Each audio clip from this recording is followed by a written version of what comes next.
அஸ்ஸலாமு அலைக்கும் வரஹமத்துல்லாஹி வபரகாத்துஹு. நம்ம இப்போ 5வது வகுப்பில் இருக்கோம்.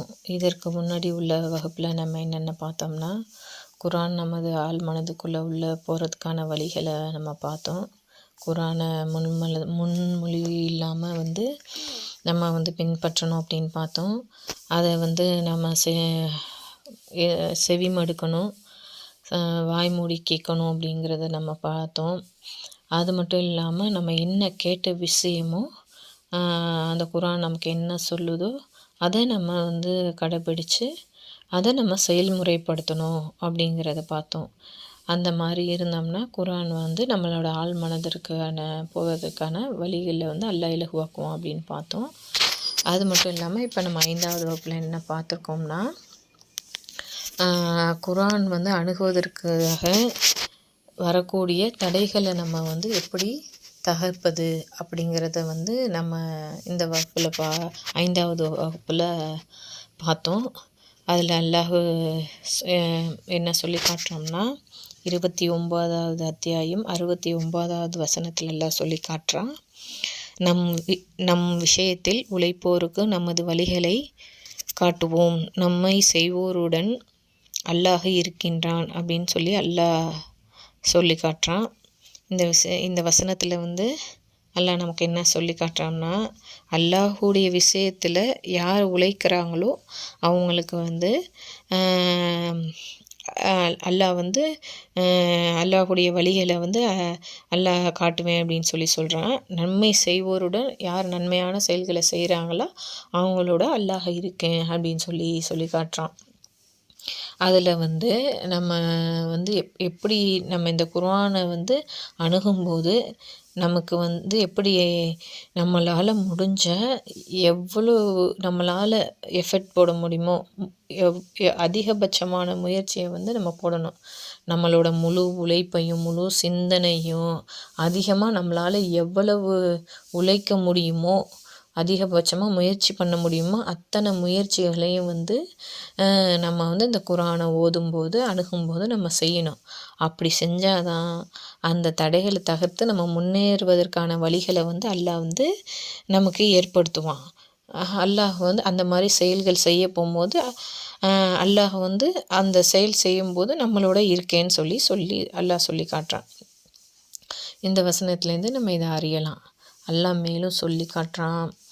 16வது அத்தியாயம் 98வது வசனத்தில் எல்லாம் சொல்லி காட்டுறான், இந்த குர்ஆனை நீங்கள் அணுகுவதற்கு முன்னாடி என்ன செய்யணும் அப்படிங்கும்போது அல்லாஹ் சொல்லி காட்டுறான். அல்லாஹ் சொல்லி காட்டுறான், குர்ஆனை ஓதும்போது விரட்டப்பட்ட ஷைத்தானை விட்டும் அல்லாஹ்விடம் பாதுகாப்பு தேடிக்கொள்வீராக அப்படின்னு அல்லாஹ் 16வது அத்தியாயம் 98வது வசனத்தில் நமக்கு அல்லாஹ் சொல்லி காட்டுறான். நம்ம குர்ஆனை ஓதுங்கிறதுக்கு ஆரம்பிக்கிறதுக்கு முன்னாடி என்ன செய்யணுமா, விரட்டப்பட்ட ஷைத்தான்கிட்டேருந்து அல்லாஹ்விடத்தில் பாதுகாப்பு தேடணும் அப்படின்னு சொல்லி அல்லாஹ்வே நமக்கு அதுக்கான வழிகளை சொல்கிறான். நம்ம எப்படி சொல்கிறோம் அப்படிங்கிறது தான் இங்கே நமக்கு கூர்ந்து கவனிக்கக்கூடிய ஒரு முக்கியமான ஒரு விஷயம். எப்படின்னா, நம்ம இதை எப்படி சொல்கிறோம், எதற்கு சொல்கிறோம், உள்ளபூர்வமாக சொல்கிறோமா இல்லை வாய் வார்த்தையாக சொல்கிறோமா அப்படிங்கிறத நம்ம இங்கே ரொம்ப சிந்திக்கக்கூடிய விஷயமாக இருக்குது. நம்ம சும்மா வாய் வழி அதாவது உள்ளம் சார்ந்து நம்ம சொல்லாமல் சும்மா சொல்லிட்டு போகக்கூடாது. ஏன்னா யார் அல்லாஹ்விடத்தில் மனப்பூர்வமாக பிரார்த்தனை செய்கிறாங்களோ அந்த பிரார்த்தனையை அல்லாஹ் ஏற்கிறான் அப்படின்னு சொல்லி நபி ஸல்லல்லாஹு அலைஹி வஸல்லம் சொல்கிறாங்க. அப்போ நம்ம இங்கே என்ன கற்றுக்கணும்னா, ஷைத்தான்கிறவன் அல்லாஹ்விடத்தில் உறுதிமொழி வாங்கிட்டு வந்திருக்கான், நான் உன்னோட சந்ததியில் யார் நேர்வழியில் இருக்காங்களோ அவங்கள நான் வழி கெடுப்பேன் அப்போ அப்படின்னு சொல்லி அல்லாஹ்ட்ட சவால் விட்டுட்டு வர்றான். அப்போ ஷைத்தான் வந்து நமக்காக பெரிய பெரிய விஷயங்களை பெரிய பெரிய கெட்ட செயல்களை செய்வதற்கான அந்த மனசில் வந்து ஊசலாட்டத்தை ஏற்படுத்துவான். அப்போ வந்து அதை வந்து நம்மளால் எதிர்கொள்ள முடியாது. யாரோட உதவியும் இல்லாமல் நம்ம வந்து அவனை வந்து இது பண்ண முடியாது. அதுக்காக தான் அல்லாஹ் வந்து சொல்லி காட்டுறான், என்னோட உதவி இல்லாமல் நீ இந்த ஷைத்தானை ஜெயிக்க முடியாது.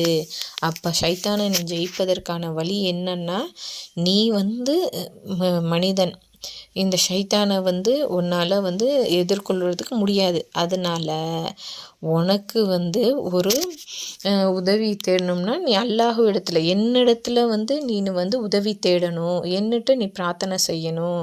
அது எப்படி செய்யணும்? மனப்பூர்வமாக பிரார்த்தனை செய்யணும்.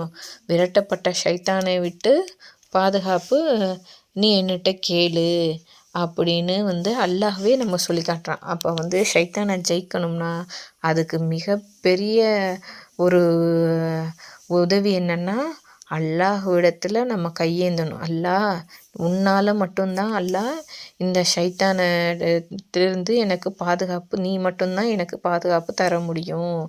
இந்த குர்ஆன் வந்து என்னுடைய மனதிற்குள் உள்ளே போகணும்னா, என் வாழ்க்கையை மாற்றணும்னா, இந்த ஷைத்தானை விட்டும் இந்த ஷைத்தானை விட்டத்துலேருந்து எனக்கு பாதுகாத்து கொடு.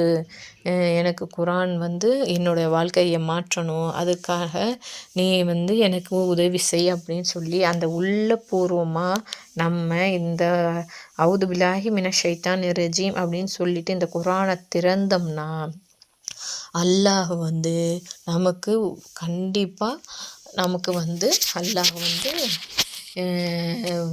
அதை வந்து கபூல் செய்வான். அல்லாஹ் வந்து நமக்கு நம்ம வாழ்வியலை மாற்றத்துக்கான வழிகளை கண்டிப்பாக அல்லாஹ் ஏற்படுத்துவான். இப்போ பெரிய நபிமார்களுக்கெல்லாம் அல்லாஹ் வந்து எப்படி ஒரு உதவி செஞ்சுருக்கான், மாபெரும் அருள் புரிஞ்சிருக்கான். இக்கட்டான சூழ்நிலைகளில் நபிமார்கள்லாம் அல்லாஹ்விடத்தில் மனப்பூர்வமாக உள்ளபூர்வமாக பிரார்த்தனை செய்யும்போது அதை வந்து அல்லாஹ் வந்து உடனே அங்கீகரித்து அதை நிறைவேற்றியிருக்கான்.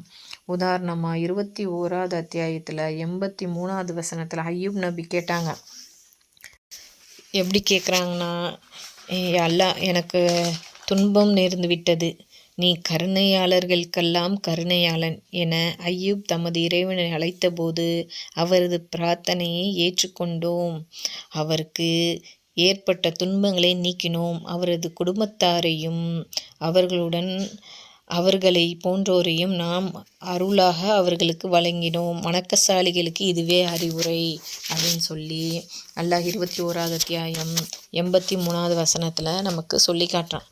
இதில் என்ன நமக்கு படிப்பினைனா, நம்ம வந்து அல்லாஹ்வை வணங்கக்கூடியவர்களாக இருந்தால் இதுலேருந்து அல்லாஹ் நமக்கு படிப்பினை இருக்குது அப்படிங்கிறான்.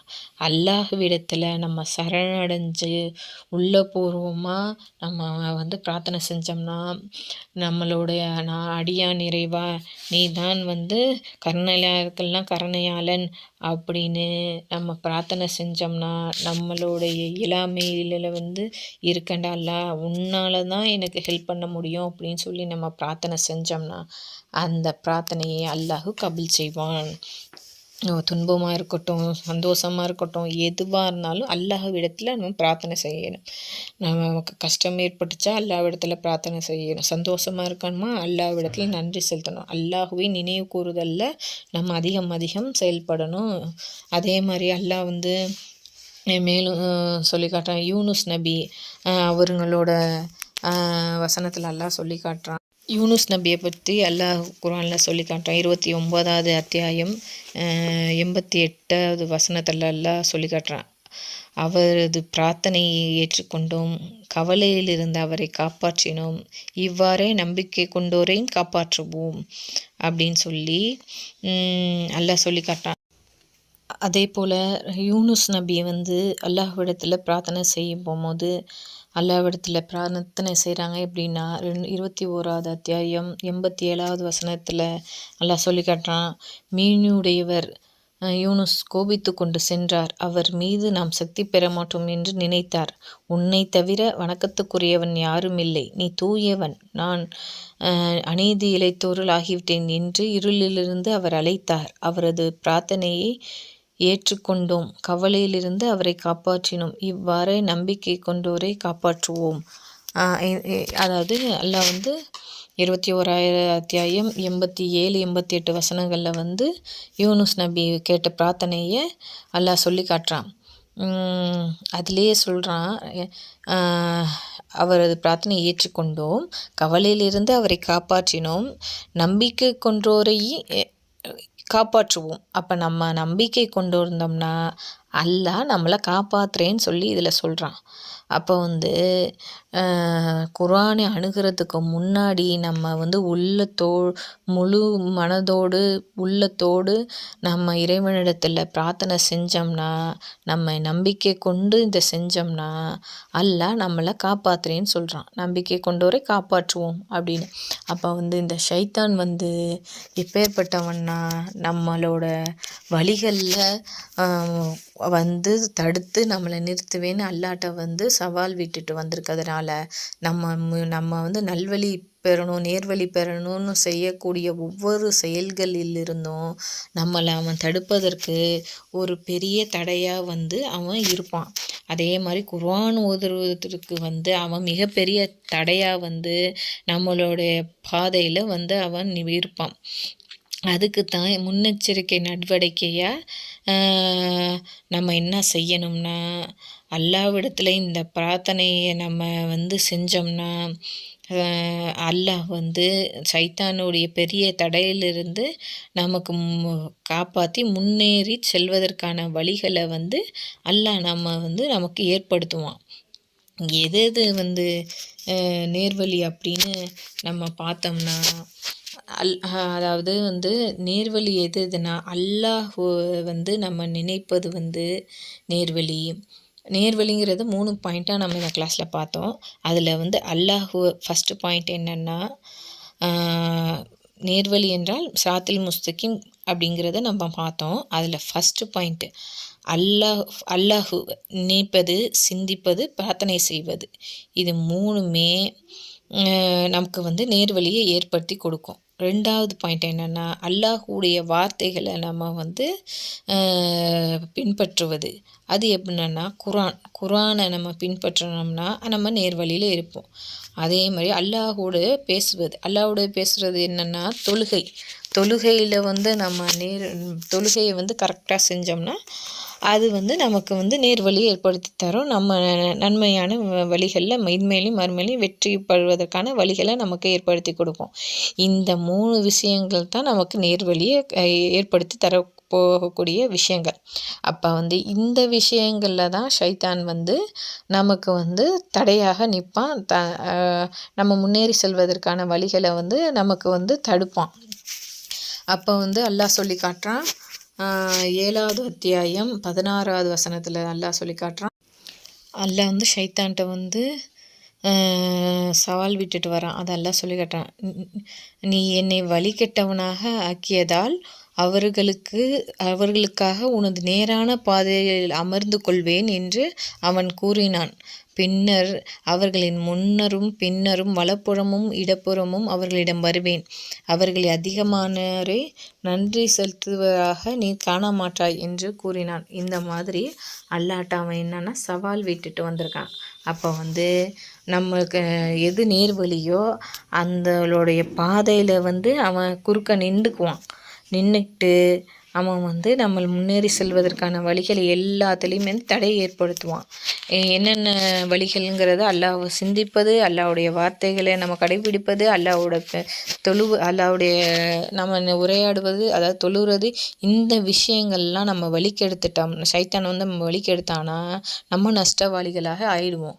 அதுக்காகத்தான் இந்த நேர்வழியை நம்ம பற்றி பிடிச்சுக்கணும்னா இதற்கு முன்னாடி நம்ம என்ன ஃபஸ்ட்டு செய்யணும் செய்யணும்னா இந்த நேரிய வழிகள்லேருந்து அல்லாஹ் ஷைத்தான் நம்மளை தடம்புரல்ல செய்யாமல் இருக்கிறதுக்காக அல்லாஹ்விடத்தில் நம்ம இந்த ஷைத்தானை விட்டு நம்ம பாதுகாப்பு தேடணும். அப்போ அல்லாஹுவை நம்ம சிந்திச்சோம்னா அதுலேயும் ஷைத்தான் நமக்கு அந்த சிந்தனையில் தவறான சிந்தனையை ஏற்படுத்துவான். நம்மளை டைவர்ட் பண்ணுறதுக்கான எல்லா வழிகளையும் ஷைத்தான் ஏற்படுத்துவான் அப்படின்னு நபி ஸல்லல்லாஹு அலைஹி வஸல்லம் சொல்லி காட்டுறாங்க. நபி ஸல்லல்லாஹு அலைஹி வஸல்லம் ஒரு முறை சொல்கிறாங்க, மனிதன் சிந்திப்பான். அப்போ ஒவ்வொரு விஷயமா சிந்திப்பான்.